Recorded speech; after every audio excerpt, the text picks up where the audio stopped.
Hello મિત્રો, આ તો બ્લોગ અહીંયા ચાલુ થશે. કેટલાય દિવસથી બ્લોગ બનાવ્યો નહોતો, તો આજે નાની કે બ્લોગ તો બનાવી. હવાના પોરમાં બધા ઉઠી ગયા છે. મારા પપ્પા કામથી બહાર ગયા છે, બધા અહીંયા બેઠા નાની કામ કરે છે.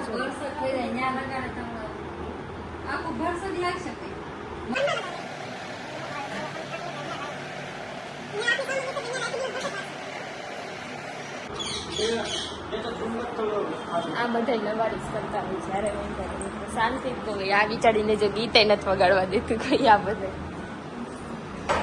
આવે કામ સંતોષ છે. શું કરો? ચોખા સાફ કરો. તું રોટલી વેકેશન પહેલાથી મમ્મી નોકરાની મળી ગઈ. વેકેશન નો પડવું જોઈએ. આ એક જ વાર કાકીએ બનાવ્યા, બધી આની પાસે બનાવી છે. એક તો આ બધાને બાજવાનું જ પૂરું ન થાય. જ્યારે હોય ત્યારે બાજ જ કરતા. હા બધા ભેગા થયા નથી, બાયજા રાખે છે. અને આવડી જ અમારા ઘરને નિયો નોકરાણી. આમથી આમ બધા આટા માર્યા રાખે. ખબર બ્લોગ ઉતારે તો એ શાંતિ નહીં રાખે. આમથી એમ કહી. તો મળીએ તમને આગળ. ઓય આપણે શું બોલતી હતી તું? હા, તે ગિફ્ટ આપ્યું નહીં. જો મિત્રો સેજે મને ગિફ્ટ આપ્યું હતું.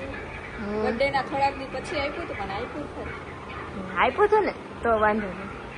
સારું, હાલો મળીએ તમને આગળ. જો મિત્રો અમે બધા નીકળી ગયા છે મામાના ઘરે જવા માટે.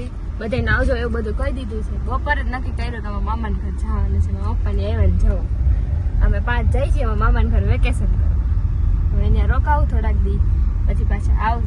તો મળીએ તમને આગળ રસ્તા. હા, અમે અત્યારે મામાના ઘરે પહોંચી ગયા છીએ. અત્યારે અમે બધા બેઠા છીએ જમી કાર્ય કરીને. જુઓ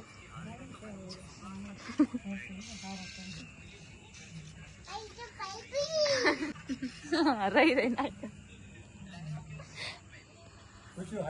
આ બધા મેચ જોવું. શું કરે છે?